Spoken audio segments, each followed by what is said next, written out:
अपने आप को म्यूट कर ले। आज का जो टॉपिक है ये साइंस एंड टेक्नोलॉजी का प्रीलिम्स के हिसाब से महत्वपूर्ण टॉपिक है। एडजॉर्प्शन या अधिशोषण। हमने एब्जॉर्प्शन तो सुना है, एब्जॉर्प्शन या अवशोषण, लेकिन आज हम एडजॉर्प्शन की बात करेंगे। यहाँ पे डी वर्ड है, बी की जगह पे, और ये यूपीएससी के प्रीलिम्स के हिसाब से एक महत्वपूर्ण टॉपिक है। आइए देखते हैं कि एडजॉर्प्शन या अधिशोषण क्या है। पहले ये जो शब्द है एडजॉर्प्शन, ये एडजॉर्प्शन या अधिशोषण सबसे पहले 1881 में जर्मनी के भौतिकविद हेनरिक केजर ने इसको इस्तेमाल किया था। हेनरिक केसर ये जर्मन भौतिक विज्ञानी थे। और एडजॉर्प्शन को सरफेस फिनोमिना कहा जाता है। सरफेस फिनोमिना का मतलब सतह से जुड़ी हुई घटना। यहाँ देखिए, बाईं तरफ का जो चित्र है, सतह पर पार्टिकल इकट्ठे हो गए हैं। सतह पर पार्टिकल इकट्ठे हो गए हैं, तो इस सतह से जुड़ी हुई घटना है। और पार्टिकल्स का सतह पर ये जो जुड़ना है, यही एडजॉर्प्शन कहलाता है। आइए इसको और थोड़ा बेहतर तरीके से समझते हैं। इसमें मॉलिक्यूल्स, एटम्स या किसी भी गैस के आयन भी शामिल होते हैं। और वो लिक्विड भी हो सकता है, सॉलिड भी हो सकता है, लेकिन वो डिजॉल्व स्टेट में होना चाहिए। और इसमें पार्टिकल्स या मॉलिक्यूल इस सरफेस से जुड़ जाते हैं। यहाँ देखिए, सरफेस से जुड़ गए। तो ये जो है सरफेस से जुड़ने की ये जो घटना है, यही एडजॉर्प्शन है। दूसरा जो चित्र है ये एब्जॉर्प्शन की बात करता है। आप दोनों चित्रों में अंतर को देखिए।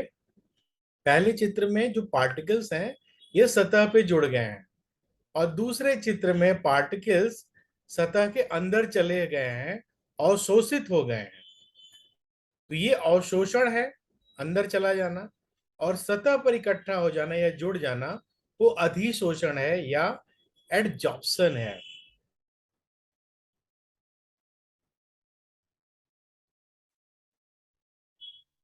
ये किसका परिणाम होता है? एडजॉर्प्शन बेसिकली ये सरफेस एनर्जी का परिणाम होता है।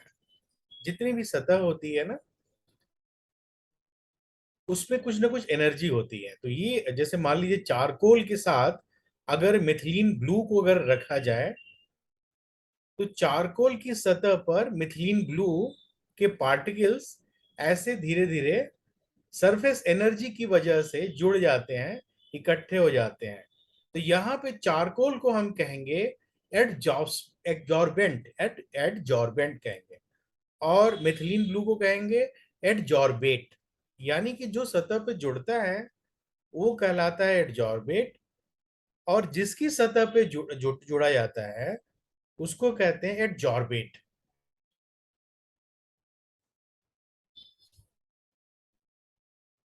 हमारे जीवन में जो ढेर सारी जो भौतिक, प्राकृतिक या जैविक घटनाएं होती हैं या रासायनिक घटनाएं होती हैं या प्रणालियां होती हैं, और यही नहीं, ढेर सारी इंडस्ट्रियल एप्लीकेशन में इसका इस्तेमाल होता है, एडजॉर्प्शन का।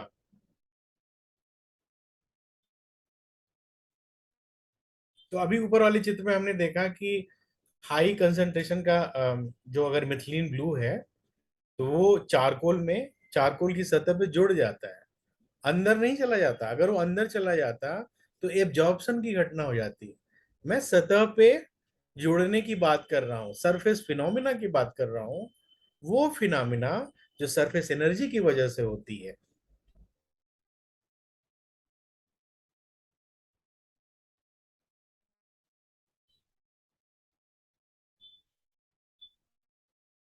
पूरी एब्जॉर्प्शन प्रक्रिया में दो कंपोनेंट हिस्सा लेते हैं। पहला एडजॉर्बेट। एडजॉर्बेट क्या है? जो चीजें या जिसके पार्टिकल जुड़ते हैं सतह पे, उसको कहते हैं एडजॉर्बेट। और जिसके सतह पर जुड़ा जाता है उसको कहते हैं एडजॉर्बेंट।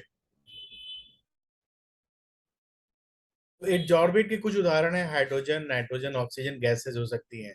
और एडजॉर्बेंट के उदाहरण है चारकोल, सिलिका जेल या एल्यूमिना। तो ये तो बेसिक चीजें हैं। एडजॉर्ब एडजॉर्प्शन का प्रकार क्या है? दो तरह का एडजॉर्प्शन होता है। एक तो फिजिकल एडजॉर्प्शन होता है, दूसरा केमिकल एब्जॉर्प्शन होता है। फिजिकल एब्जॉर्प्शन और केमिकल एब्जॉर्प्शन। और ये जो दो प्रकार हैं वो किसके आधार पे होते हैं? इंटरैक्शन फोर्सेस के आधार पे ये डिफाइन किए गए हैं। जो बल काम करते हैं ना, जिस बल की वजह से ये आकर्षित हो जाते हैं और सतह पर इकट्ठा हो जाते हैं, उस बल के प्रकार पर इनको दो भागों में बांटा गया है। पहला पहला है फिजिकल एब्जॉर्प्शन और दूसरा है केमिकल एब्जॉर्प्शन। तो आइए वन बाय वन इन दोनों को देखते हैं। फिजिकल एब्जॉर्प्शन क्या है? फिजिकल एब्जॉर्प्शन को हम ये भी कहते हैं, फिजिकल एब्जॉर्प्शन को हम और क्या कहते हैं? फिजियोजॉर्प्शन, फिजियोजॉर्प्शन। और ये किस वजह से होता है? ये होता है जो कमजोर वॉन्डरवॉल फोर्सेस काम करती हैं, जो कमजोर वॉन्डरवॉल फोर्सेस काम करती हैं, जो बल काम करते हैं, उसकी वजह से होता है कमजोर वॉन्डरवॉल बल। और ये कमजोर वॉन्डरवॉल बल किसके बीच काम करता है? एब्जॉर्बेट और एब्जॉर्बेंट की वजह के बीच। तो वॉन्डरवॉल बल क्या है? वॉन्डरवॉल बल जो है एक तरह के ऐसे बल हैं जो कि कमजोर इलेक्ट्रिक फोर्सेस हैं। न्यूटन का सिद्धांत कहता है कि इस दुनिया में जो भी पार्टिकल है दूसरे पार्टिकल को आकर्षित करता है। और उसका उसका सूत्र है F=G × M1 × M2/R²। तो वांडरवाल फोर्स भी एक तरह का बल है और ये काफी कमजोर बल है। लेकिन यही तो प्रकृति का खेल है कि जो जो बल जितने कमजोर होते हैं वो उतने ही महत्वपूर्ण घटनाओं को अंजाम देते हैं। तो ये चीज यहाँ वांडरवाल फोर्स के भी साथ ये चीज लागू होती है। जो वांडरवाल फोर्स है एक तरह का कमजोर इलेक्ट्रिक फोर्स है। और यहाँ पर न्यूट्रल पार्टिकल्स जो हैं, मॉलिक्यूल्स हैं, जो उदासीन अणु हैं, दूसरे अणुओं के साथ जुड़ जाते हैं। जैसे यहाँ पर आप चित्र में देखिए, चित्र का जो पहला हिस्सा है वो हम फिजियोजॉर्प्शन की बात कर रहे हैं। फिजियोजॉर्प्शन को देखिए, यहाँ पर सतह पर पार्टिकल क्या हुए हैं? जुड़ गए हैं। तो यहाँ पे सतह पर पार्टिकल्स का जो जुड़ना है किस वजह से है? कमजोर वॉन्डरवॉल फोर्सेस की वजह से है। फोर्सेस किसके बीच काम कर रहे हैं? ये जो एब्जॉर्बेंट है और ये जो एब्जॉर्बेट है, दोनों के अणुओं के बीच जो कमजोर वॉन्डरवॉल फोर्स है उसकी वजह से ये बल काम कर रहा है। और इस बल की वजह से फिजिकल एडजॉर्प्शन की घटना हो रही है। तो ये तो हुआ पहला प्रकार एडजॉर्प्शन का, एडजॉर्प्शन का पहला प्रकार। तो फिर दूसरा प्रकार क्या है? दूसरा प्रकार इस चित्र का दाहिना वाला हिस्सा है जिसको हम कहते हैं केमीजॉर्प्शन। केमीजॉर्प्शन पहला हुआ है फिजियोजॉर्प्शन और दूसरा है केमीजॉर्प्शन। तो केमीजॉर्प्शन क्या है उसको समझते हैं। जो फिजियोजॉर्प्शन है ये वीक वांडरवाल फोर्सेस की वजह से काम करता है। लेकिन जो केमीजॉर्प्शन है ये मजबूत केमिकल फोर्सेस की वजह से काम करता है। मजबूत केमिकल फोर्सेस की वजह से काम करता है। और ये केमिकल फोर्सेस किनके किनके बीच होती हैं? एडजॉर्बेंट और एडजॉर्बेट के बीच में। इन दोनों के मॉलिक्यूल्स जो हैं, मान लीजिए सतह पर कोई गैस है, नाइट्रोजन गैस है, और यहाँ पे मान लीजिए आपका कोई सिलिका जेल है या कोई दूसरा कंपाउंड है। तो दोनों के बीच में जो रासायनिक बल काम करेंगे, और ये रासायनिक बल क्या होंगे? मजबूत रासायनिक बल होंगे इन दोनों के अणुओं के बीच। तो यहाँ अंतर को अच्छी तरह से समझ लीजिए।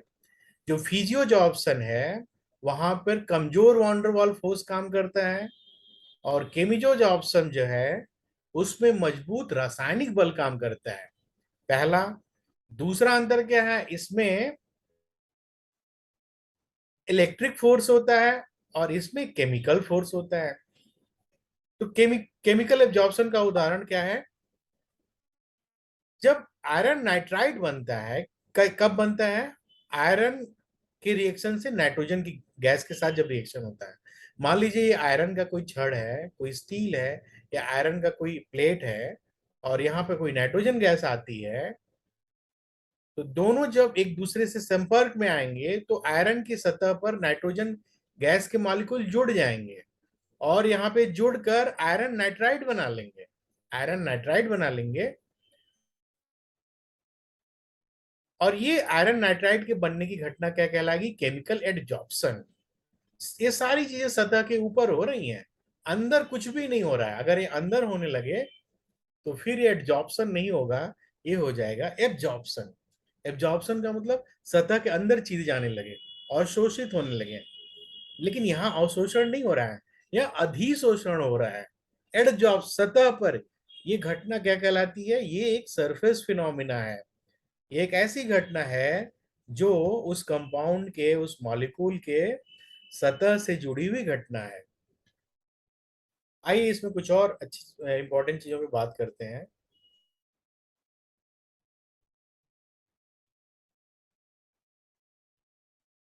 फिजिकल एब्जॉर्प्शन और केमिकल एब्जॉर्प्शन के बीच जो फिजिकल एब्जॉर्प्शन है वो फिजियोजॉर्प्शन है, और जो केमिकल एब्जॉर्प्शन है वो केमिजोजॉर्प्शन है। तो दोनों के बीच में कुछ और जो महत्वपूर्ण तथ्य हैं उनको समझते हैं।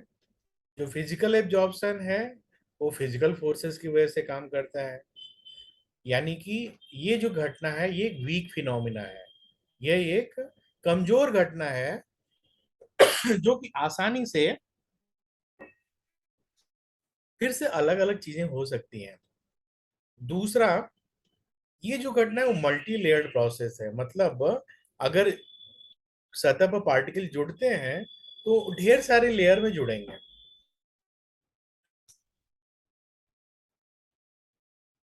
ये घटना किन चीजों से प्रभावित होती है? सरफेस एरिया से प्रभावित होती है, यानी कि जो जिसके सतह पे चीजें एडजॉर्ब हो रही हैं, जुड़ रही हैं, अवशोषित नहीं हो रही हैं, जुड़ रही हैं, उसका सतह का क्षेत्रफल कितना है, उसका तापमान कितना है, उसका वहां पे प्रेशर कितना है, और जो एब्जॉर्बेट है उसका भौतिक गुण क्या है। तो ये सारी चीजें मिलकर डिफाइन करती हैं फिजिकल एब्जॉर्प्शन को। और यहाँ पर जो ऊर्जा खर्च होती है, एनर्जी ऑफ एक्टिवेशन, जो एक्टिवेशन एनर्जी है वो तकरीबन 20 से 40 किलोग्राम पर मोल है। बहुत ही कम मात्रा है, ये ऊर्जा की बहुत ही छोटी मात्रा है। अब देखिए जो दूसरा प्रकार है केमिकल एब्जॉर्प्शन, ये क्या है? केमिकल फोर्सेस की वजह से होता है। It is very strong process, ये बहुत स्ट्रॉन्ग प्रोसेस है, बहुत ही मजबूत प्रक्रिया है। तीसरा, ये सिंगल लेयर्ड फिनोमिना है, एक ही लेयर में ये सारी चीजें हो जाती हैं, एक ही लेयर में। और ऊपर वाला जो जो फिजिकल एब्जॉर्प्शन था वो क्या है?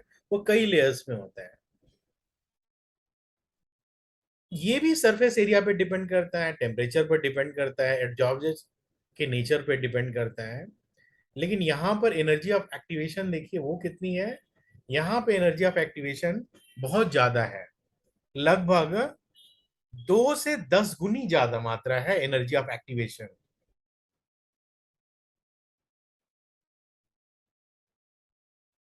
तो ये जो है मजबूत घटना है, देख के लग रहा है लगभग 2 से 10 गुनी ज्यादा मजबूत मजबूत घटना है। जो फिजिकल एब्जॉर्प्शन था उस घटना में सिर्फ 20 से 40 किलोग्राम पर मोल आपकी एनर्जी ऑफ एक्टिवेशन थी। एनर्जी ऑफ एक्टिवेशन मतलब उस पूरी घटना को एक्टिवेट करने के लिए कितनी एनर्जी चाहिए, कितनी ऊर्जा चाहिए। और यहाँ एनर्जी ऑफ एक्टिवेशन कितना है? जो सक्रियता ऊर्जा है वो लगभग 40 से 400 किलो जूल पर मोल है। काफी ज्यादा है, यहाँ से काफी ज्यादा है। अब इसके एप्लीकेशन क्या है? अभी तो हाल के दिनों में ही इसका एप्लीकेशन आपके सामने दिखा था। कोविड में हम सभी ने मास्क का इस्तेमाल किया। तो मास्क कैसे काम करता है? मास्क जो है, एयर पोल्यूशन मास्क या कोविड का जो मास्क है, इसी सिद्धांत पे क्या काम करता है। और मास्क की जितनी भी लेयर होती हैं, हर एक लेयर एडजॉर्प्शन के सिद्धांत पे काम करते हैं। उसकी सतह पर जो पार्टिकल्स होते हैं अधिशोषित हो जाते हैं। अगर एयर पोल्यूशन मास्क की बात करें तो एयर पोल्यूशन मास्क जो कपड़ों के नहीं बने होते, वो सिलिका जेल के बने होते हैं या एक्टिवेटेड चारकोल पाउडर से बने होते हैं। मैं कपड़े से जुड़े हुए मास्क की बात नहीं कर रहा हूँ, मैं यहाँ एयर पोल्यूशन मास्क की बात कर रहा हूँ। और जब डस्ट या स्मोक उनसे होके पास करते हैं तो वो जो पार्टिकल्स हैं उस मास्क की सतह पर अधिशोषित हो जाते हैं, जुड़ जाते हैं, छन जाते हैं, वहां से बाहर नहीं निकल पाते, अंदर नहीं जा पाते। ये पहला इंपॉर्टेंट एप्लीकेशन हुआ। दूसरा एप्लीकेशन क्या है? जो निष्क्रिय गैसें हैं, अगर एक साथ उनका कोई कॉम्बिनेशन है, तो उनको अलग अलग करने में इस अधिशोषण के सिद्धांत का इस्तेमाल किया जाता है। निष्क्रिय गैसें क्या क्या है? नियान, आर्गन, क्रेप्टन। हम्म? ये क्या है? निष्क्रिय गैसों का क्या गुण है? ये किसी से क्रिया नहीं करती, ये निष्क्रिय रहती है। तो कैसे इनको सेपरेट करते हैं? डेवार फ्लास्क होता है, एक तरह का केमिकल फ्लास्क है, और उसको कोकोनट चारकोल के साथ हीट करते हैं। तो वहां पे क्या होता है? आर्गन और क्रेप्टन जो है एडजॉर्ब्स होता है, एडजॉर्ब हो जाता है। सतह पर आर्गन और क्रेप्टन एडजॉर्ब हो जाता है और नियान अलग हो जाता है। अधिशोषित हो जाते हैं आर्गन और क्रेप्टन, और नियान अलग हो जाता है। तो ऐसे बारी बारी हम नियॉन, आर्गन, क्रेप्टन का जो मिश्रण है, उनको अलग करने में डेवर फ्लास की मदद से, डेवर फ्लास प्रक्रिया की मदद से अलग करते हैं। और ये किस सिद्धांत पे काम करता है? इस सिद्धांत पर, एड जॉब्सन के सिद्धांत पे। ठीक है। प्यूरिफिकेशन ऑफ वाटर, पानी के शोधन में भी हम इसका इस्तेमाल करते हैं। कैसे होता है उस प्रक्रिया को समझिए। पानी में हम क्या मिला देते हैं? एलम स्टोन मिला देते हैं। जब एलम स्टोन मिला देते हैं, तो क्या हो जाता है? जो अशुद्धियां हैं वो एलम के सतह पर एडजॉर्ब हो जाती हैं। एलम, हम्म? जो फिटकरी है उसको एलम भी कहते हैं। फिटकरी को रासायनिक भाषा में एलम कहते हैं। तो जब हम पानी में फिटकरी का स्टोन मिला दें, छोटा सा पत्थर डाल दें, तो जो अशुद्धियां होंगी वो क्या होंगी? फिटकरी के सतह से क्या क्या हो जाएंगी? अधिशोषित हो जाएंगी, एडजॉर्ब हो जाएंगी। एक सरफेस फिनोमेना की वजह से जो पानी में अशुद्धियां होंगी विभिन्न प्रकार की, वो एलम या फिटकरी के सतह पे जुड़ जाएंगी। और क्या इसका और एप्लीकेशन है? मेटलर्जी में इस्तेमाल करते हैं। जब विभिन्न प्रकार की धातुओं का शोधन करते हैं, हमें धातुओं को उनके अयस्कों से अलग करते हैं, धातुओं को उनके विभिन्न प्रकार की अशुद्धियों से अलग करते हैं, तो ये क्रिया मेटलर्जी कहलाती है। तो मेटलर्जी में भी जो सिद्धांत काम करता है, वो है अधिशोषण का सिद्धांत, एट जॉब्सन। तो एट जॉब्सन और एब्जॉर्प्शन में अंतर क्या है? हम इतना बात तो कर लिए एट जॉब्सन एब्जॉर्प्शन, आइए अंतर की बात भी कर लें।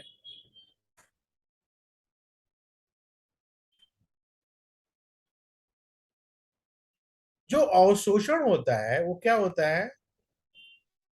जो सब्सटेंस दूसरे सब्सटेंस के भीतर चला जाता है। एक सब्सटेंस दूसरे सब्सटेंस के एकदम भीतर चला जाता है, अंदर चला जाता है, अवशोषित हो जाता है। और ये अवशोषित होने की घटना है।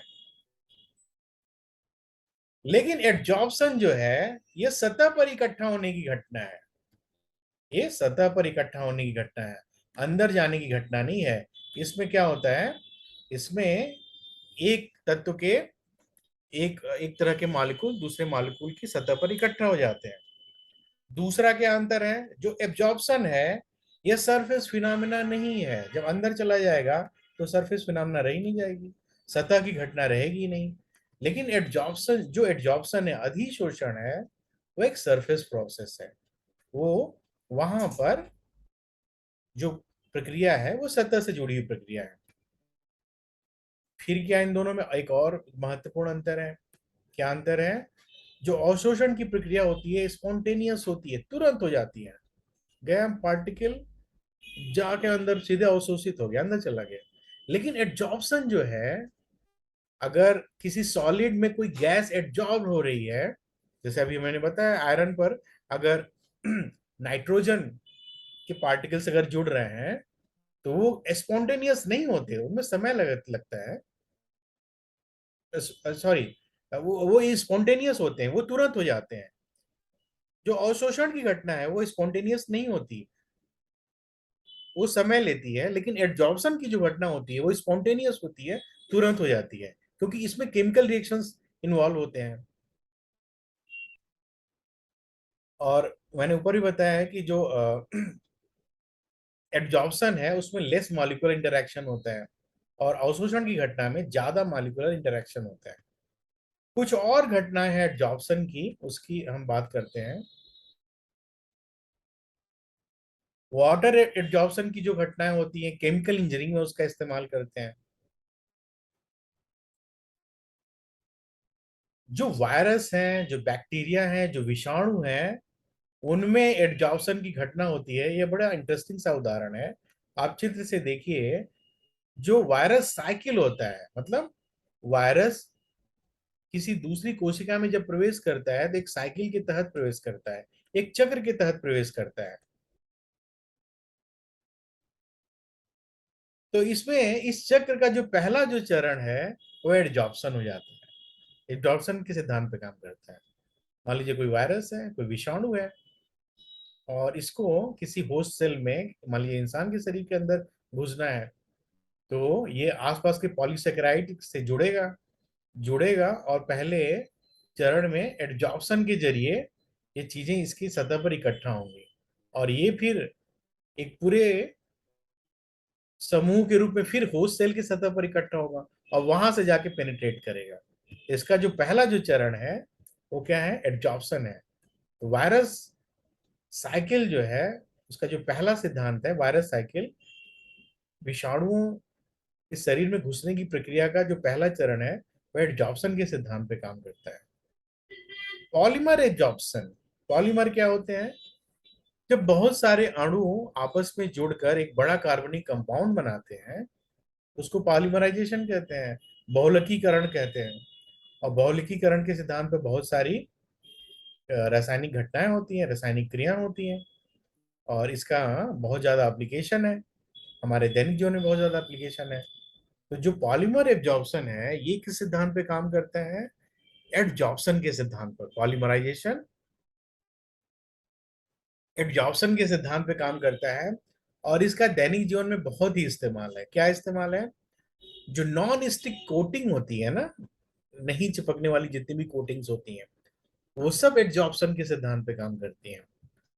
बहुत सारे बायोमेडिकल डिवाइसेस, उनको एडजॉर्प्शन के सिद्धांत पे बनाया जाता है। और जो पॉलीमर्स हैं वो एडजॉर्प्शन के सिद्धांत पे काम करते हैं।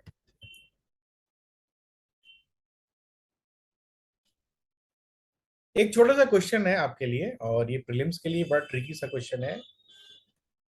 Sulphur dioxide, among sulfur dioxide, methane, hydrogen gases, which gas absorbs more on the charcoal and why? अगर चारकोल का टुकड़ा लिया जाए और उसके ऊपर सल्फर डाइऑक्साइड, मीथेन, हाइड्रोजन गैसें हों, तो कौन सी गैस ज्यादा एड्जॉर्ब होगी, अधिशोषित होगी, और क्यों होगी? तो इसका उत्तर है सल्फर डाइऑक्साइड। क्यों है इसका उत्तर?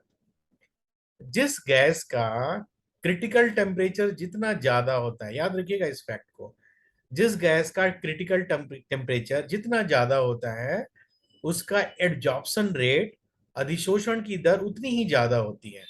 सल्फर डाइऑक्साइड की का क्रिटिकल टेम्परेचर मीथेन और हाइड्रोजन से अधिक है, इसलिए सल्फर डाइऑक्साइड का एब्जॉर्प्शन रेट अधिक होगा। ये आपको याद रखना है।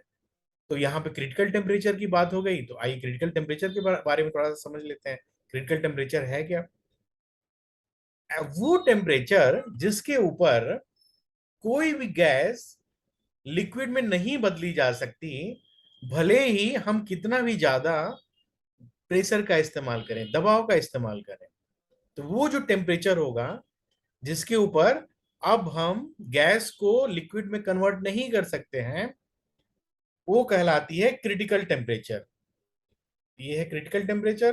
क्रिटिकल टेम्परेचर जितना ज्यादा होगा, सतह पर उस गैस के एब्जॉर्ब होने की प्रक्रिया उतनी ही ज्यादा होगी।